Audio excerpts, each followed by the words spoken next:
Hello, and welcome to the Hey Boomer Show, which is live every Monday on Facebook, LinkedIn, and YouTube, and then available the next day on every podcast app. My name is Wendy Green, and I am your host for Hey Boomer. And Hey Boomer is a show for those of us who believe we are never too old to set another goal or dream a new dream. I am on a mission to support and inspire adults in the second half of our lives. We are learning together and sharing stories, facing new beginnings, and confronting endings and transitions. We are evolving rather than retiring, and we are defining this next stage of our lives. My guest today is Omkari Williams, who went from working as a political consultant and fundraiser to the owner of her own consulting and coaching firm, teaching women to use their stories to make change in their personal lives, their professional lives, and in the world. She helps women define and develop their unique expression of activism, and then put a lifestyle-friendly path in place that allows them to put their voices in motion and influence change. Growing up, my dad had his own advertising and public relations firm in Florida. I remember when he handled the campaign for governor back in the 60s. We would go with him to rallies where the candidates spoke. I remember riding in an antique car in a parade, carrying signs for Robert King High for governor, and feeling the excitement of campaigning. I was 13 years old, and the idea of participating in the democratic process was cemented into my DNA. I have continued to participate at rallies, working for candidates and causes. The naivete of that 13-year-old has changed, but I have not lost hope. I still believe that we all have to do what we can if we want to continue to live in a free society. I also want to thank all of those who walked as part of the Hey Boomer Walk to End Alzheimer's team.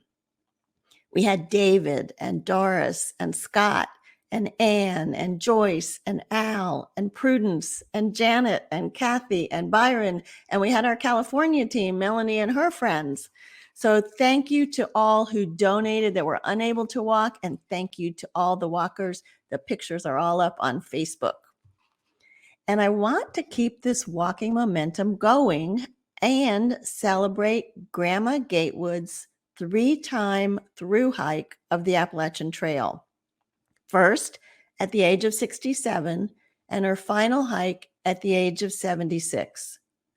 Grandma Gatewood was a survivor of domestic abuse, and the organization Prime Time for Women uses this hike as a fundraiser.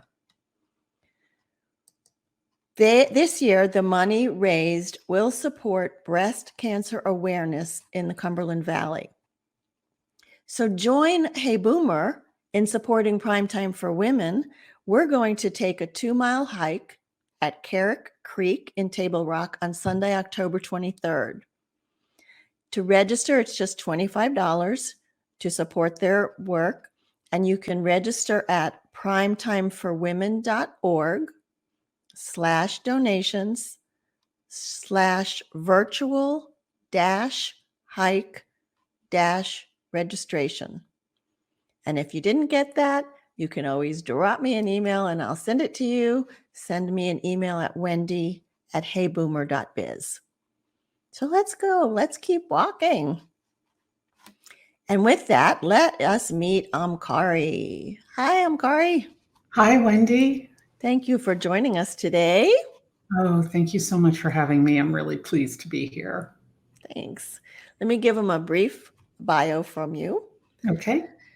So Omkari is a speaker, writer, podcast host, and coach for activists, both experienced and new, helping them develop and sustain their activism.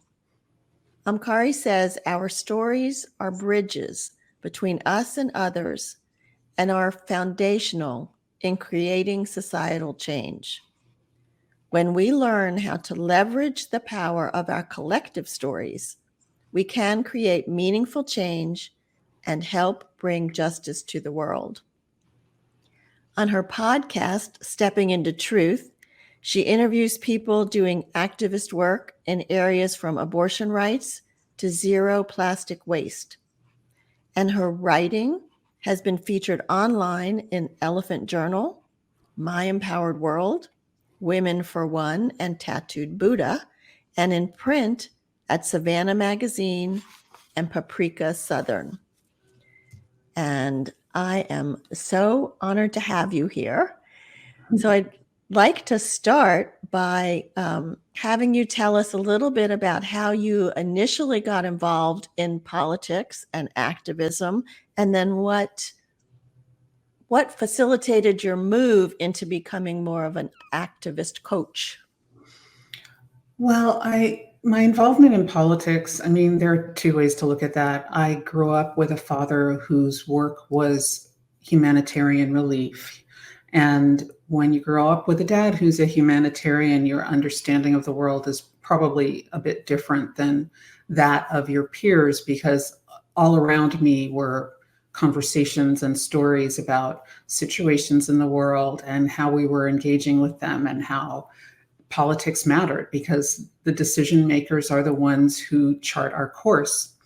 And so after deciding that I did not want to do my first career any longer, which was acting, I decided to volunteer on a campaign. And after the campaign was over, I thought, you know what, this feels really good. It was a really energizing, if exhausting, experience.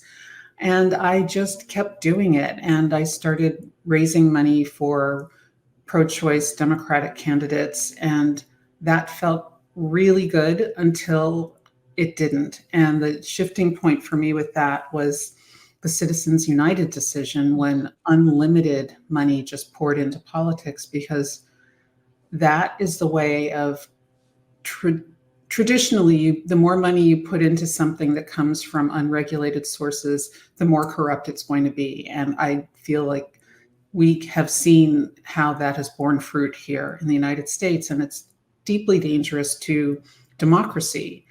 So that started to sort of sour me on the whole thing. And I started thinking, if you keep doing this work, you're probably going to go to hell for this. So I shifted. I shifted into the other thing that was always really important to me, which was activism. And I'd been very active in social justice as a kid. You know, I mean, from the time I was a little kid doing trick or treat for UNICEF, and then I did political theater in college, and then did political theater after college.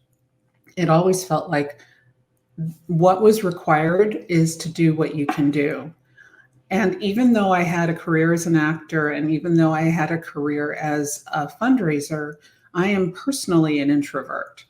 And so something I noticed was that people like me were not really participating as much as I felt would be beneficial for everybody.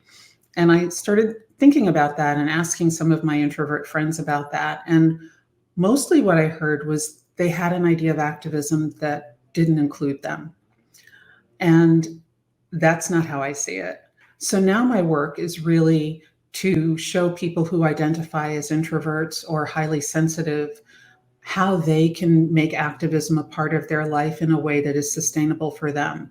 And although most of my clients are female, I work with anybody across the gender spectrum. The point is, I deeply believe that we all have a contribution to make, and that the world desperately needs our contribution right now. We are clearly at a tipping point on so many different fronts. And so sitting on the sidelines doesn't seem like a viable response to the circumstances we find ourselves in. Yeah, and I want to define the terms that you use, the introvert and the highly sensitive people, because I think listeners may have the idea that an introvert is just shy, and that's not true. No, I'm an introvert. I'm not shy. I tend more introvert too. Yeah, when I say introvert or extrovert, what I really am talking about is how do you recharge? Right. So when I have expended a lot of energy because I'm teaching a program or I'm giving a speech, what I do to recharge is go home, plop myself down on the couch, depending on the time of day, with a glass of wine or a cup of tea, and I just cocoon. I don't want to talk to anybody. I don't want to have to engage with anybody else because that takes energy. And the way I restore my energy is to just be quiet, to just read a book or watch something on Netflix with no redeeming social content. Right. You know, I Right. just need to chill, right? So Yes. that's what I do. And my extrovert friends, they're much more likely to want to go out and hang out with other people because that's how they recharge. So that to me is the difference.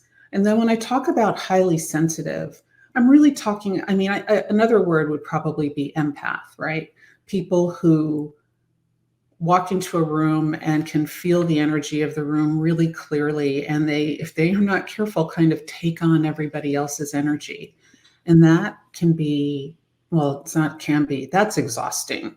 That, it's hard enough to manage our own energy. Imagine if you're taking on the energy of everyone around you. So figuring out ways of being true to yourself and still making your contribution, that's a lot of the work I do in the world. So let me just dig into the highly sensitive people a little bit, because that, I mean, I think most of us have a sensitivity Yeah. to, things will affect us, and what's going on in the world right now Mm-hmm. deeply affects me. I know I feel it, and I get anxious and scared, and then what am I going to do about it? But I don't think I would qualify as or be labeled as highly sensitive, because I don't take in everything around me. So do you think there are degrees to highly I sensitive? do. Yeah, I mean, I think it's like pretty much anything else. It's not black or white. There are degrees. And people who are highly sensitive, I mean, we all know some of those people, and we'll say, oh, they're very sensitive, or, they're whatever word we choose. We understand that they feel things very, very deeply. And sometimes people get mocked for that because people feel like, oh, you're just so fragile. And it's really not that. It's really, I think of it like this. I feel like it's the way I think of it is that you feel like sometimes your skin is really thin, so it's not filtering out the things that skin is meant to filter out. And so everything hits you and lands really powerfully. And you don't just brush something off because everything feels really intense. And that's the difference that I experience. When I think autism is the far end of that spectrum of highly sensitive, and it's all about degrees. And highly sensitive people are more sensitive to stimuli that other people just don't even notice than others. And so since it's on a spectrum, I try to be very careful to not give a quality to it. It's not good, it's not bad, it just is. It just And it's not something you need to fix. It's something that if that's you, you need to understand so you can navigate it and be successful in how you move through the world. So, like you said at the beginning, a lot of your introvert friends were feeling like they can't participate because activism seems, out in the street yelling, holding signs. How do you help navigate this kind of, or help them find their sense of activism for introverts and highly sensitive people? A few years ago, as I was thinking about this, I thought, people think that to be an activist, you have to be willing to stand on a stage. And I thought that is so not true. And I had the idea of coming up with a quiz so that you could find yourself in the spectrum of activism. And I created what I call the activist archetype quiz. And I've categorized 4 broad groups of people. One is the headliner, one is the producer, there's the organizer, and there's the indispensable.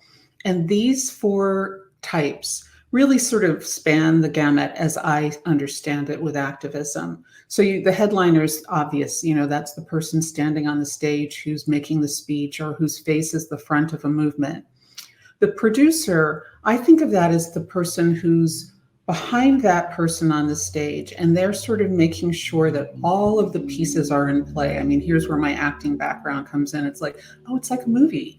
And the producer's making sure that so-and-so has this job and so has that job, so everything gets done. The organizer is the person with the specific job, right? They could be the person at the PTA who's going to be in charge of making sure there are cookies on that table for the bake sale, just the cookies. Someone else is doing the pies, right? And then the indispensable, that's the vast majority of people. That is the category of people who are making the phone calls in the office, making sure that there's postage for the mail, knowing where the bathrooms are on the march route so that the marchers know where they can use a facility, making sure there's water for everyone who's marching. They are the people doing the things without which all of this would fall apart and nothing would matter. To give you another example, so Greta Thunberg is a headliner. She also happens to have autism, which seems a bit contradictory. It does. But she cares enough about her cause, which is saving the planet, that she is overriding her natural resistance to being in the spotlight in service of something that is bigger than she is. But Greta Thunberg, without the millions and millions of other kids and adults now who have joined in her cause, would just be a kid sitting outside the Swedish parliament on Fridays for a school strike. Nobody would have ever heard of her. The indispensables, those millions of people whose names and faces we're never going to know, they are the reason that Greta Thunberg has the platform she has. They are a critical piece of this. And that is true across the board. And I just think it's really important that we acknowledge that there's no one group in those archetypes that is more important than any other group. We all matter. We all have a role to play. So I took that archetype quiz, and it turns out I am an indispensable by a big majority, which I thought was interesting at first, because I think people see me as a leader, person out front. As the headliner. Mm-hmm. But I am, like I told you before we got on, I spent the weekend addressing and writing postcards for the upcoming election. That to me was very satisfying. Yes. I will go to marches and demonstrations, but I do not want to be the one giving the speech and pulling them together. So it's interesting. Although Hey Boomer is a platform for me, for sure. Yeah. But I think the thing that's important to understand is that given certain circumstances, we will all step out of our most comfortable role into another role. Think of it this way. You may be someone who is very conflict averse, but let's say you're on public transit with your kid, and someone starts harassing your kid. You're going to jump in and defend your kid. It doesn't matter that you are conflict averse. The circumstance is going to change your behavior. Mm-hmm. And that's true for all of us. We all have moments where we do things that are out of character, and I use that very advisedly, for us, but they are in character for us under certain circumstances. It's just not our norm. It's not our baseline. So for you, having this podcast, it's filling a need for you. And also, really, you're talking to one person at a time, That's right? right. You're That's right. having a conversation. And that's This is not the perfect. same as standing up on a That's stage in right. front of 10,000 people. Yeah, and it's perfect. So when someone reaches out to you, Mhm. and they say, I want to do something, but I'm scared. I don't know what to do. What's the process? How do you guide them? Well, the first thing we talk about is what they're really interested in, right? What are the things, the causes that call to them the most profoundly? Because, as in the example I gave you about defending your kid, the causes that are most important to you will motivate you to push a little bit outside of your comfort zone if you need to, and you may not need to. But if I understand what your causes are, then we can look at ways that you can support those causes without putting yourself in a position where you actually feel afraid anymore, right? If someone says, "Oh, I'm really interested in making sure that kids have free lunch at school," that's great. And I'm not going to say, okay, well, then what I need you to do is go to your local legislature and stand up in front of the legislators and make a speech. If that's not your thing, I'm going to say, okay, can you write a letter to the editor of your local newspaper about how important it is that children be nourished in school because that actually correlates directly to their capacity to learn? Or can you get together with one friend and come up with a plan for raising funds to do a little tiny campaign in your newspaper, run a little tiny ad or something like that? Or can you, if that's your cause, decide that what you're going to do is go and listen at the local school board meeting and understand what their issues are so that you can formulate a better response, or so that you can make your voice heard when they are there and they're deciding this issue. There are a whole bunch of different things that you could do that don't push you to the point of feeling like I am way out of my depth here and I'm just going to stop. Because that's what I'm trying to get people to understand. You don't have to go so far in one direction that the only reasonable thing to do is quit. You can just do what you do and do it in small increments and do it consistently. And how important that is. It's incredibly important. We live in this go big or go home society, Mm-hmm. and that is just rubbish. I mean, I know. I think what you're saying is super important because everybody's input matters yes, in whatever way you can do it. Going out to vote, getting friends to the polls, writing letters, everything counts. Doing it nothing, does. just hurts your own heart too when It you do does. nothing. I mean, because we all know it's like I could have done something, and especially those elections where you hear that someone won by 3 votes, and you're thinking, oh, I should have voted and brought my 2 friends with me. We could have made a difference here. I should, the regrets are terrible. I Mm-hmm. mean, it's bad enough if something happens and you don't like what happened, but you did everything you could to come to a different outcome.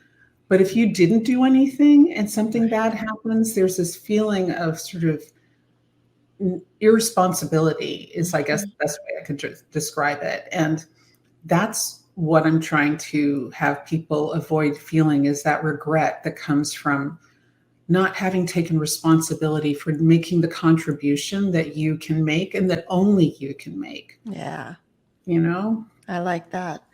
So there are so many topics. I was looking at your podcast and you've talked about racial justice, getting out the vote, separation of church and state, Black Lives Matter, Asian American Pacific Islander communities, Sandy Hook Promise.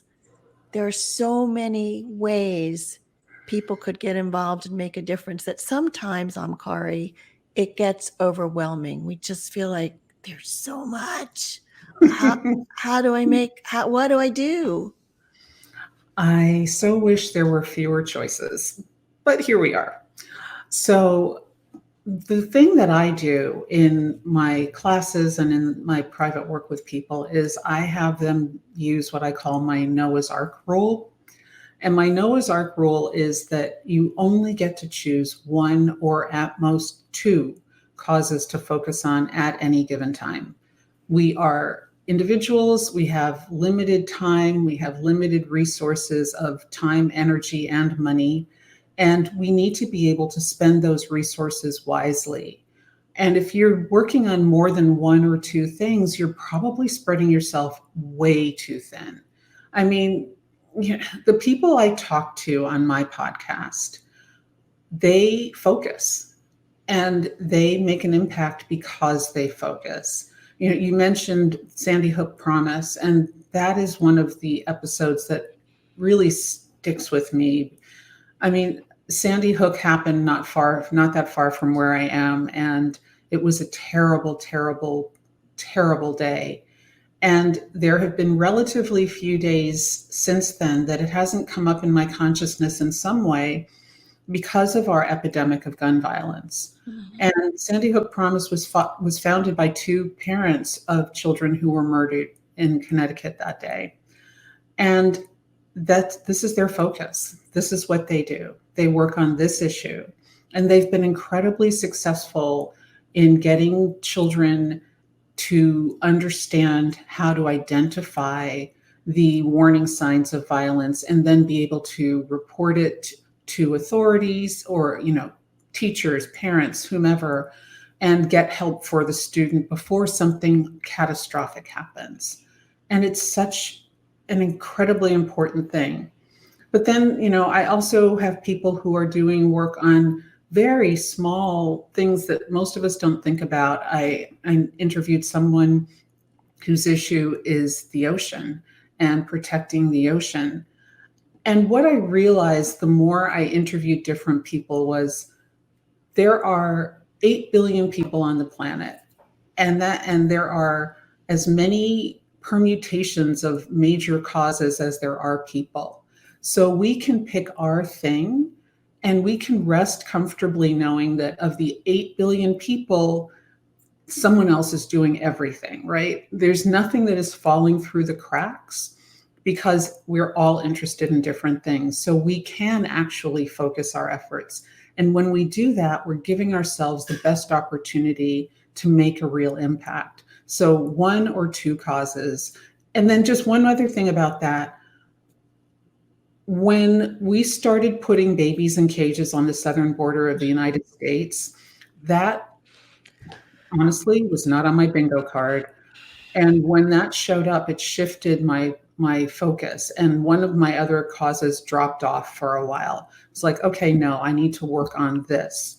And then after a couple of months, when the pieces were in place and the lawyers who needed to be involved were involved and everyone had systems, then I went back to my other cause. And that one was taken off my plate. So one or two, you're not wedded to them.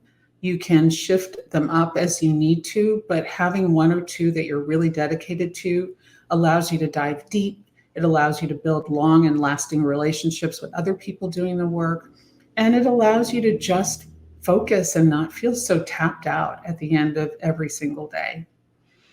That is a really good example because I mean, I know I'll experience those kinds of things where you see something and you're saying, oh my gosh, how can I add something? But I like that example that you can put something on hold for a little while. Yeah, unfortunately, it's not going to go away. I know. Well, my big focus right now is the election, getting out the vote, trying to save our democracy. That's my big focus. And that is a worthy focus because without democracy, everything else we're discussing kind of becomes a moot point. Yeah.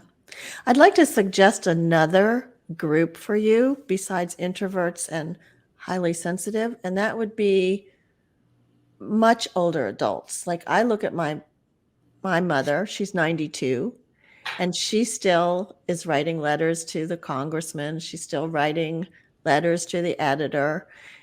And I think a lot of people, once they're in their late 80s, 90s, they start to think, well, I'm not going to be here much longer. I don't have a voice anymore. It doesn't matter. That could be an interesting new discussion for you.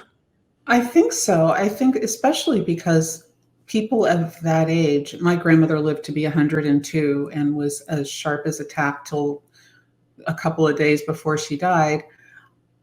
She was advocating for better food in nursing homes in New York City, where she was living in a New York City nursing home, and she said the food is atrocious and they should do better. And she would write letters, and she had a meeting or two with the mayor. I mean, she was a pistol. Good. Yes, grandma was no joke. And yeah, it's a sort of a family thing, you know.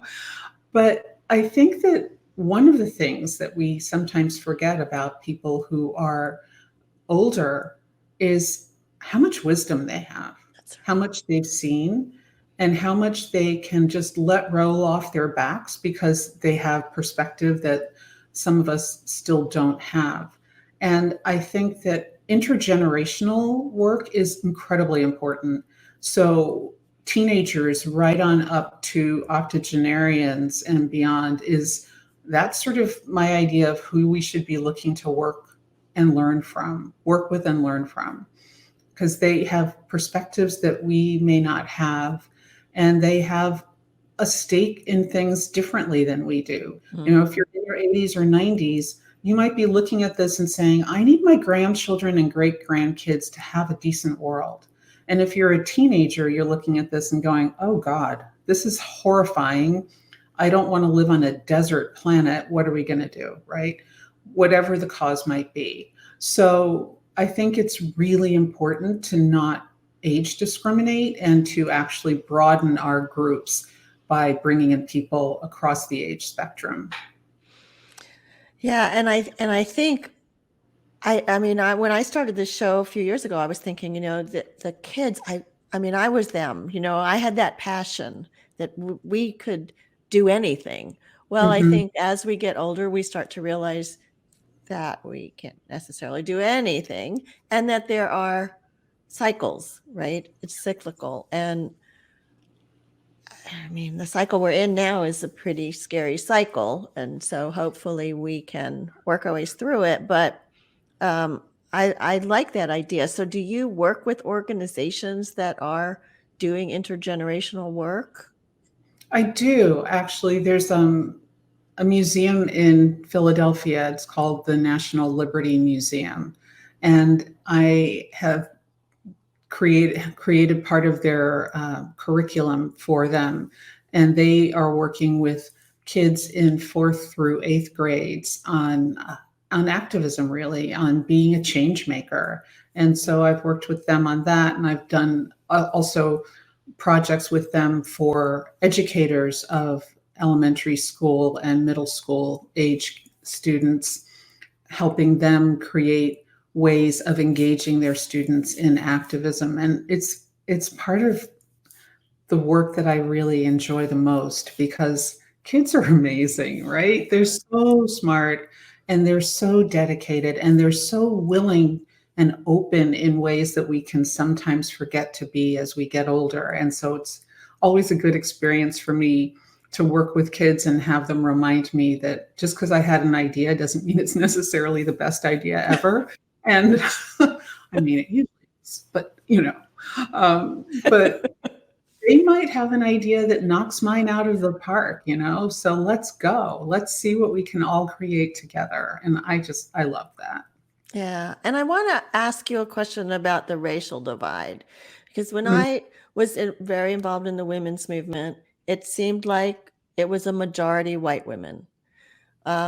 With the League of Women Voters, it seems like it's majority white women. And, just like intergenerational work, how can we bridge that gap so that we're all working together and increasing our understanding of what it means to be Black and what it means to be white and, what it means to be Asian Pacific? Yeah, that is... Here we are at the challenge of the United States in the 21st century. And I see it a couple of different ways. One thing I definitely believe is that when you are raised in a racist society, and that is what we have all been raised in, the systemic racism is built into the fabric of this country. There's no way, I don't care who you are, what you look like, you don't come out of that unscathed. We all have to notice where we have racist tendencies in us. And it's one thing to notice that, and it's another thing to beat yourself up for that. And I don't think that's helpful. When we start pounding on ourselves for having a racist thought or having said something that was inadvertently racist, the thing to do is understand where we went wrong, understand the thought behind it, start to do that inner work on our own, make amends to the person we harmed, and keep moving forward. And, the women's movement, as any movement is going to be reflective of its time, right? So the women's movement looked like the time, because at that point in our history, women were the group people were noticing as being oppressed.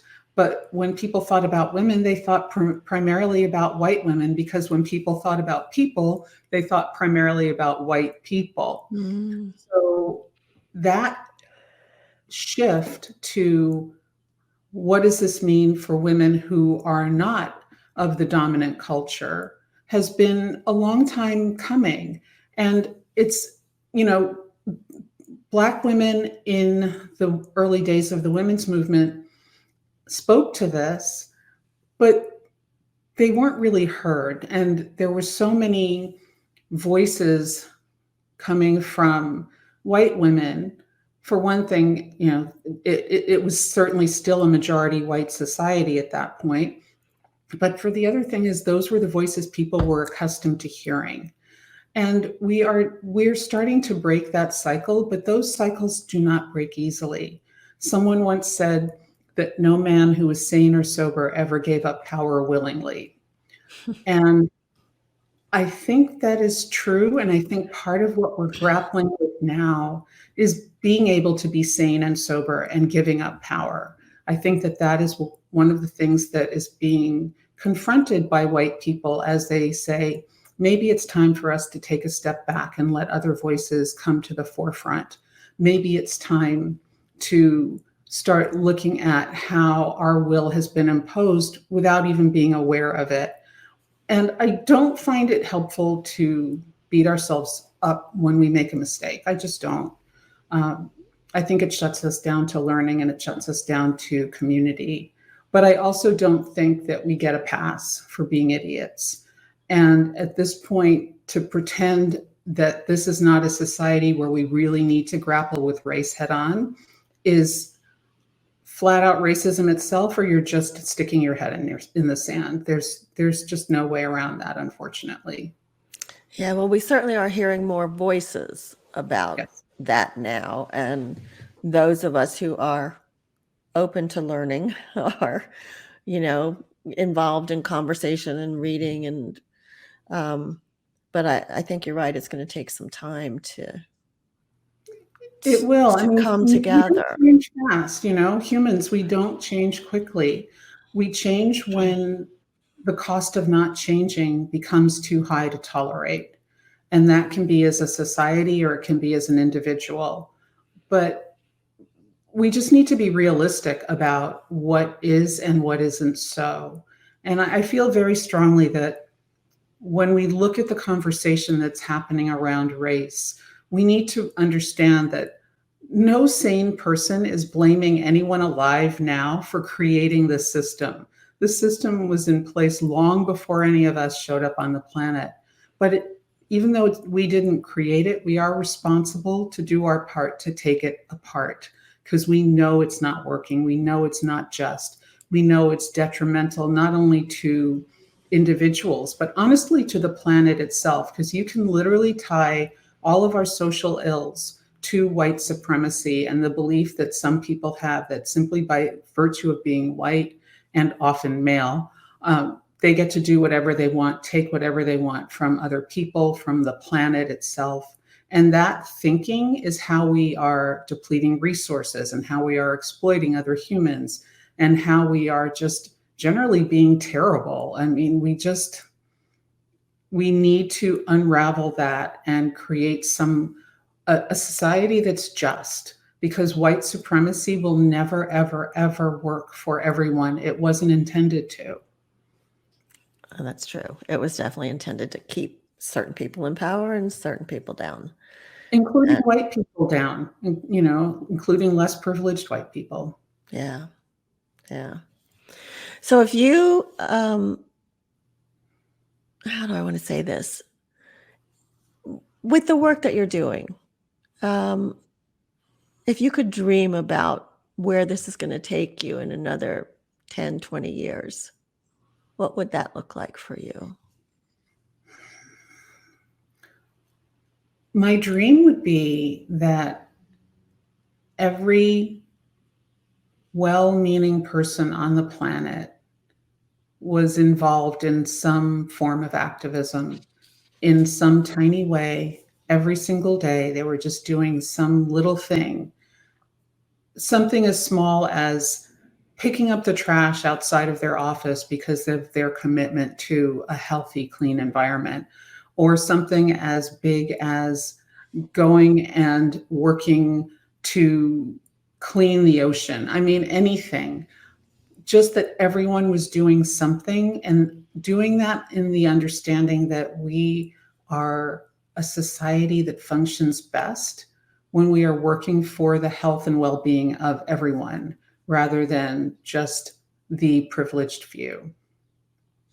Thank you. Thank you. I think that's a beautiful dream, and I hope that we all achieve that.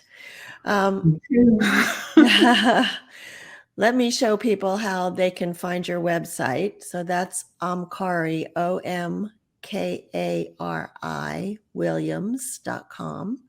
You'll find the activist archetype quiz on there. You'll find some of the classes that Omkari offers, and of course, her podcast, Stepping into Truth, which I think you do monthly now, right? Yes. I'm working on a book. So the podcast is, it's gone to a monthly format. Well, it's very good. So I encourage everybody to subscribe. And this is the audience. They love that kind of stuff. So, and I encourage you to subscribe to Hey Boomer also. Those of you who might be newly listening came because of Omkari. My website, or to subscribe to our website, is bit.ly/heyboomer-subscribe. And I hope you'll come walk with us on Sunday, the 23rd. Just email me. I will send you the information, Wendy at heyboomer.biz. And let's honor Grandma Gatewood's escape from domestic violence and her courage to walk those trails. So next Monday, my guest is me. I am doing a solo show, and I'm going to talk about being the first girl page in the United States. And I served in the Florida State Senate because they wouldn't have me in Washington, D.C. I was 16 years old and fairly naive, and it was quite an experience, the whole journey to get there. And then once I was there, so I look forward to sharing that with all of you. A little bit nervous about it, of course, but I think it will be interesting. And, so we've been talking about activism with Omkari, and then Rhonda the week before with her work uncovering sexual abuse in the prison systems in Atlanta. So I'm looking forward to talking about, I was probably a reluctant activist at 16. So I hope you all find the story interesting. And I want to leave you with the belief that we can live with passion, live with relevance, and live with courage. and that we are never too old to set another goal or dream a new dream. Thank you, Omkari, for what you shared today. Oh, thank you for having me. And my name is Wendy Green, and this has been Hey Boomer.